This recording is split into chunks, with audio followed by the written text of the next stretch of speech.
Arismama mamuna juma makwa by United Television sunie ye kase bu etwa ton ena nadwoi ye di fi ye studio so ship house abaka junction ebeson mu na ye ka mu say this way chocolate drink and fi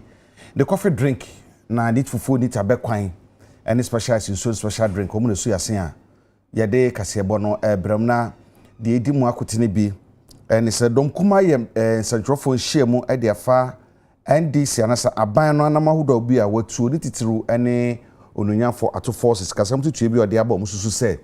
nam ne kwan mu rekako pm hospitals ahodo enim se nurses and midwives sabre omo atetua na ka ho bi ama yarefo a ekwaja yarehwe ene omakasa ene bi di ko afa ye dwurum ni kata hyehyɛ ho ye bisa se wokono ye ko ne sɛn wene nsɛm ahodo ne yebetena se don ni bremu ne de asom mo se nondu kasebo na yena yesum anwumre eyeme kwame owusu aduomi mene eja kwabena afika sebo no emu nsɛm nie domko amra hye bedwamo ye setrofo nhia mu na dai ema nsɛm ode todwa ekire mu se energy levy a aban di aba no nukuri ni eye nada pa na aban no bra na atwom na sisi afidie na ayi wo mu na enede onunyafo George Kwame Aboagye yem na sibedwani ewo na sibedwo no nukuri yanso yekɔ domko na sibedwamu a ɔka wɔn mahwe nyina mahode nsɛm so no ena kasa ye na ne kasa mu na datu dwa kyerɛ mu sɛ wɔbra MPP aban ade e-levy ba no NDC amayoko no sabre na sɔre tia de den ana se kombe yo e-levy mu na drɔ so kyɛn saa energy levy a wɔn so de abai na ene so wɔn de aban so wɔn kyɛ sɛ ɛyɛ nada pa na NDC aban no adada Ghana fo wɔbra wɔn kutia e-levy no mo sande levy fo fraba adwuma kro no ana wɔn susu sɛ ɛba bɛyɛ. The minority believes strongly that if this government is minded to pay off the energy sector debt, because you recall that part of their justification is that they want to pay off the energy sector debt. In fact, the president said he will pay it off by December 2026. And we have just done the maths for you, that if you look at what is going to accrue in the 2 years, it cannot pay off the energy sector debt. But let us assume that they are being honest with that they want to pay off the energy sector debt. We think that what the government should do is to conclude the renegotiations of the of the power purchase agreements which were started by the previous administration, and to pass on two things: the fuel and capacity charges into the PPAs. Government should include these in the tariff calculations to eliminate the need for off-book debts that are caused by the take or pay clauses in the energy sector contracts that were signed between 2013 and 2016. And you will recall that that is one of the major challenges that has created the stock of energy sector debt. We're asking government to pursue the strategy that we proposed in 2024 to go heavily into renewable energy, as advertised, for example, in our manifesto, to reduce the need for fuel importation and its consequent negative impacts on the economy. And you will recall that prior to 2024, in the elections, we signaled that if the NPP was in power today, we will focus heavily on augmenting with solar power, so that this whole thing of buying HFO and fuel for the power plants will be reduced. In closing, colleagues, it's already clear that the government intends to go ahead with the implementation of this draconian levy, and they will not listen to anybody's plea, anybody's reasoning, or anybody's alternative ideas. We as a minority group, representing over 10 million Ghanaians, and sometimes people say, oh, they are just 88. In our 88 constituencies, you will find over 10 million Ghanaians. We want to advertise that we'll be embarking on the following. Number one, we'll continuously engage the people of Ghana,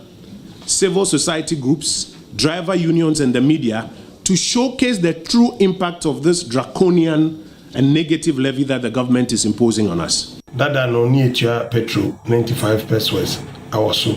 Ya etua diesel 93 pesos awoso. Ni nyina om de 1 cedi etoto so. Ni etua marine diesel no 4 cedis om de 20 cedis. Marine gas 3 cedis om de 20 cedis. Na chese osha napta no ni etua 95 pesos om de 1 cedi account. Nti yehwema na ebe kangana fo ebe ma ho kire beba munanga sa so man no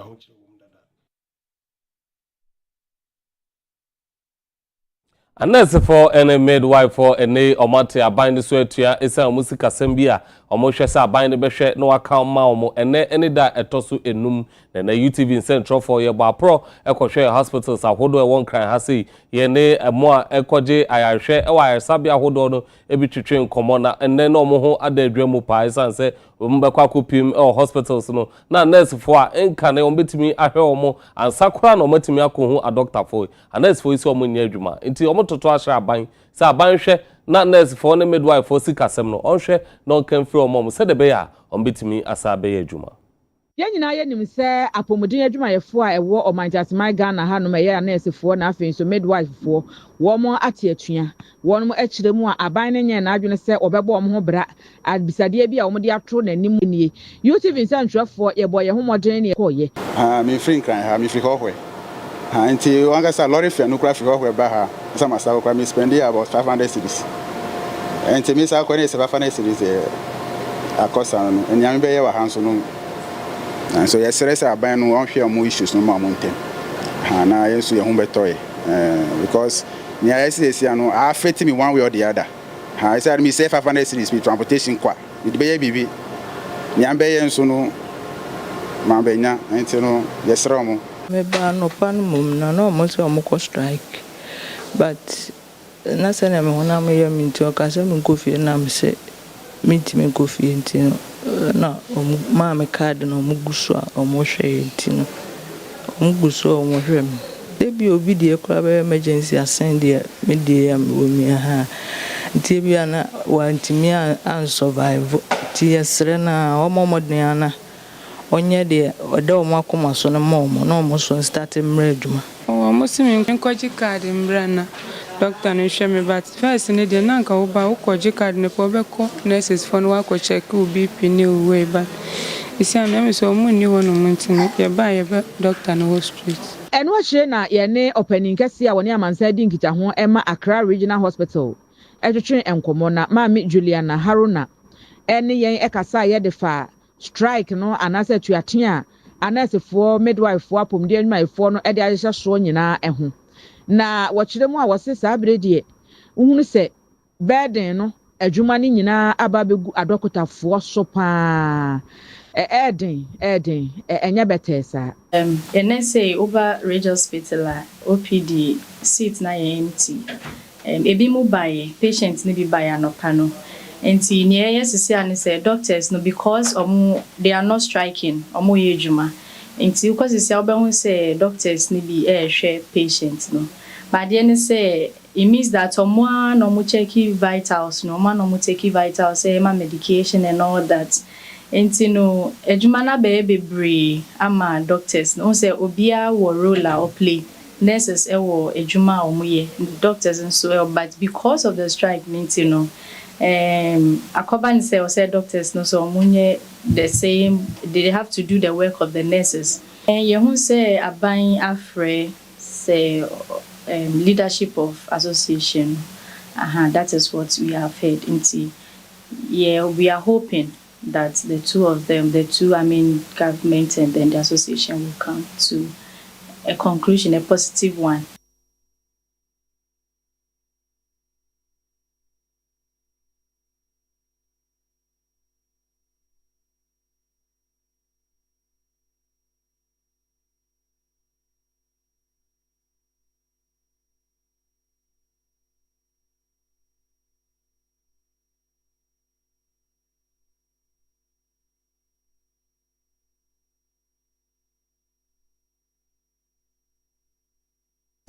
Achechirefo kwa hudro bi akasa e de afa wom research allowance ho bekire UTAG SITAG ene wona yekeka ho wom kire se sa research allowance na cheye papa pa ka esa ban e de ma wom na so bepem no mo santumi nkan enti mo bo aban kokko sa ban hwe na so wantua wom beti atua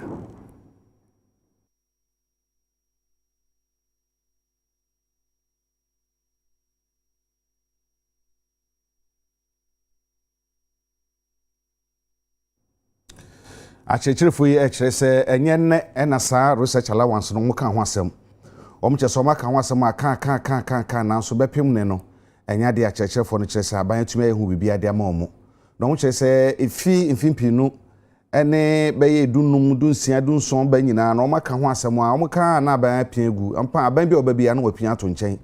na som chesenya de omja hwe han bio isanse nso se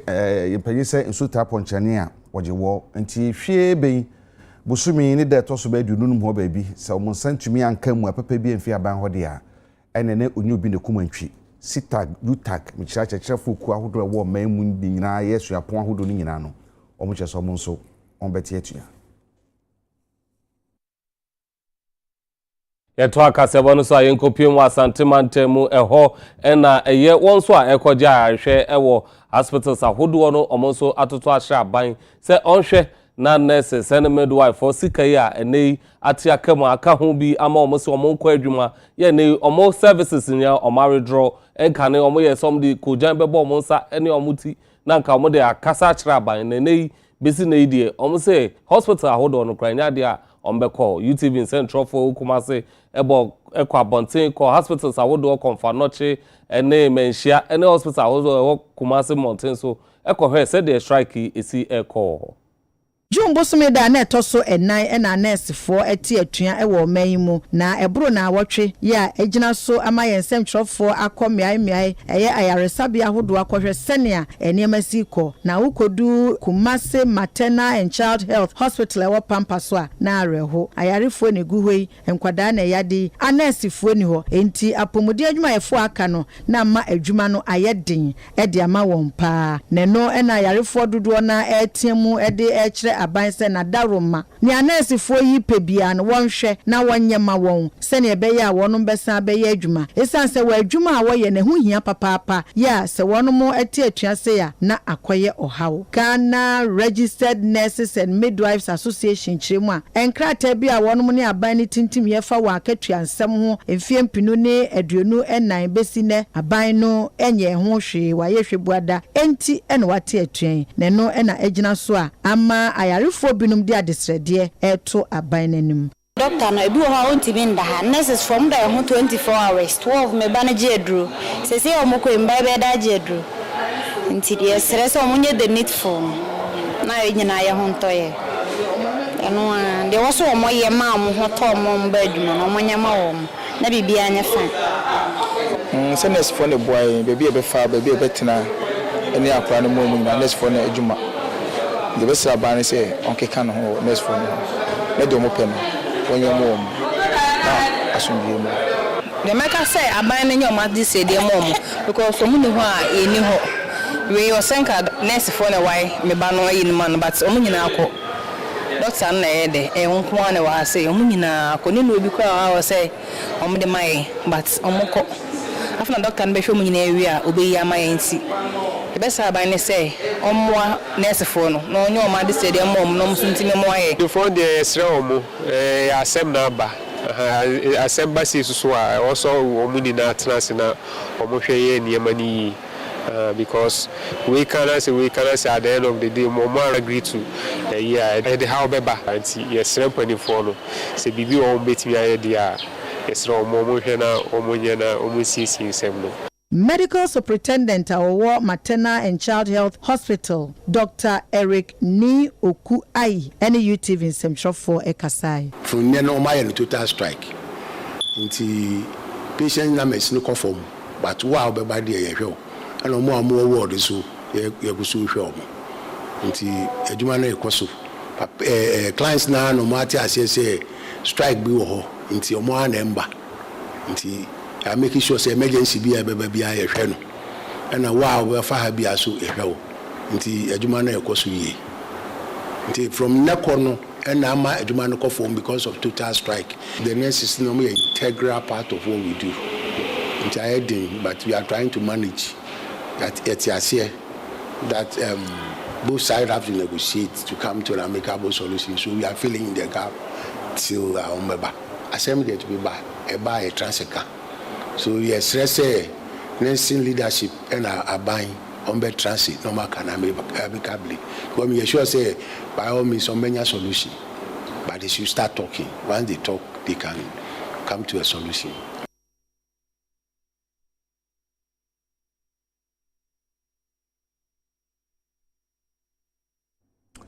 Dwumadi bia koso na Ghana Internet Governance Forum GF 2025 akoso wonkra ha ama woma ewonim de efa okon ebefa so de abefo kwan so dwumadi ahodom che internet yi betumi de dwumayi no womo na ekohyiehye eto ato adwene na mpanyifo a omokaso dwumadi na CB Minister of State wo mampani ahyeye fa public sector reform ho oninyafo Lydia Lamisi Akanvariba and then Penifau Dubi Ekasai or Jumedi Nasi. And I am proud to say the Internet Governance Forum, as a stakeholder, has championed and will champion the life, the safety, innovative, and transformative Internet governance.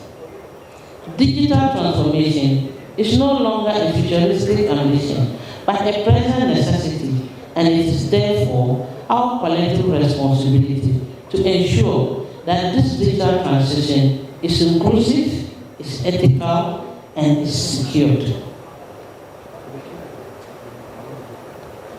I urge all of us gathered here, whether from government, the private sector, civil society, academia, community, technical communities, or international organizations, to approach today's conversation not only as a participant, but a co-creator of Ghana's digital future. Let us be bold in our thinking, but grounded in our realities. Let us be open to the new ideas, but be firm in our values. And let us ensure that the outcome of this forum do not sit on the shelf, but translate into real action in our laws or our system and in our lives as citizens. By the end of today, my expectation is that there is a clear, actionable recommendation that will inform our national digital policy agenda. We are looking forward to collaborating with you in the week and months to come through continual dialogue, pilot programs, sustained engagement to make these outcomes a reality. The multi-stakeholder approach has its potency, but it is also known to require a minimum level of participation to avoid capture, and can sometimes result in a decision by fatigue. Discuss till we get tired, then we give up. It also needs a meritorious moderator to call consensus. We describe it in the technical world as rough consensus, meaning is that you can live with it, not that you like it. You don't have to agree, but if you can live with it, you have rough consensus. So the question is, how are we building our capacities in this multi-stakeholder approach? How are we increasing participation? How are we maybe preparing good meritorious moderators? Telecom companies should broadcast shows on how to use the internet. Users on social media who harass people, especially children, should be eliminated by permanently suspending these users. Children's phone to know what they do or watch, so that the children will not be exposed to pornographic materials. Parents should constantly check the kind of size, space, and people their children are watching or interacting with respectively. Thank you. Ekobia from International Drivers and Road Transport Union, Omoche Ghana, and as a Traders Union Congress, as a TUC, and a Omakasa, Achimuse, one Ghana city levy, full levy, aban edebano, and Yadia say, Ebeha adrova for. Omokra Echimuse, one city aban debano, Bobwa, Amene, or Haune, a car, Emina buying ewo enamsem eye energy sector levy no aban betimi ahwe aswano into omo to asre omo nuanom ya omo Ghana Private Road Transport Union ya omo ahye se omo be ye kire eti aban efiri o kire ko sa aban anhwe en yi 1 city levy ne enfiri wa omo to asre omo so omo nya aboche na mo nyina ntana se no omo hwe emmo a anase mfasode a 1 Ghana city levy aban ede ba no boy be boa omo ansa na omo anamon bi a omo timi etu the normal meeting and rather ebusa omo how wo sa increment na bon obi ase woni problem because sika keto bi na ayede aba be ka ho omo social responsibility omo de boa oman no ndi omo nka say enye no nti no omo ka say ede e ba be gu fie yen for na ene do for ye adwuma yen musa say ye service fee ye charge omo ya teso ana ye nteso de ye omo complain ye and the house say ye ba be complain besides omo so the tofu enye na eto na say also can the whole Ghana omo use private cars omo so tofu so omo so be complaining and no ye de ye force aban ba ye nche owo nhye pa de ma ye draw for nti empese be ya de bi anhye owo de ma ye obejai ese support no na nhye pa bi owo no yensa ye dey e ka bi ewom yen ka sa strike no ye draw for nyina be ye dwuma ye show ye catch the general public say chena obi ansori no nko na dwuma yen ye cars nyina on be dey on be ye dwuma say GBA4 pa on form de engu fi cause GBA4 ntoka amfa ma do be ni bia wa individual to talk ad mon e di adwuma na ye sa ho nkwai ti se oka so mfa ka ni sifia ka ewura no onye union member obepene na se ko ba sa pe wan hwa obeje ne ka oje ne ka obetuma to ka afra ma do ba na untumi to ka afu from farmer no and what said do ba na adwuma eno so do hwa na ye ne ma edai e wo kromu a and ye do afo de e totally no ye nka ho bi gina bia adabafo any eko aye from GPA to gina ye say aban de ntuomu kakra ba se odi to kakra ebeka ye fango na ye to ho one Ghana city no ye nyanom so omo nyanti ase wo ho na aban ni mo eni omo anyankitan ho de bia se na omo de to ne ba ye asem bi so omo so omo ye omo be ye strike no nkitan odi na omo so omo nya with driver union so Ghana ase GPA to ni omo abaka omo ni to me so be kire se e to na aban de ba omo njintu e ya de e be boa ye nyina ma nyina ho ato ye obenya kanye aye adwuma de bia o kan gbafia wonye unda sumu ana se fango no se de etie no beto ni sa na we bafi ne light no edum abani se opa ye chow ye miam kakra bi ma no onu so abonu mo ne se obema fango no eso abafom because dollar na oye adwuma yi ama o man na ye yi no. This is what we call the recession of the Ghana agenda. Yes, ni ebe nse ebe bo aban no se fango no onfa to ne nka ho kakra be ye 1 Ghana cedi na omanitimi enko nenim emaye enti IDRT agina bia ni se ye ni aban no ye ya adwen Adeshima be gina wesuni akwaje abofo nkrato e ba ye betena se na fi ye din komo mo ntwen ye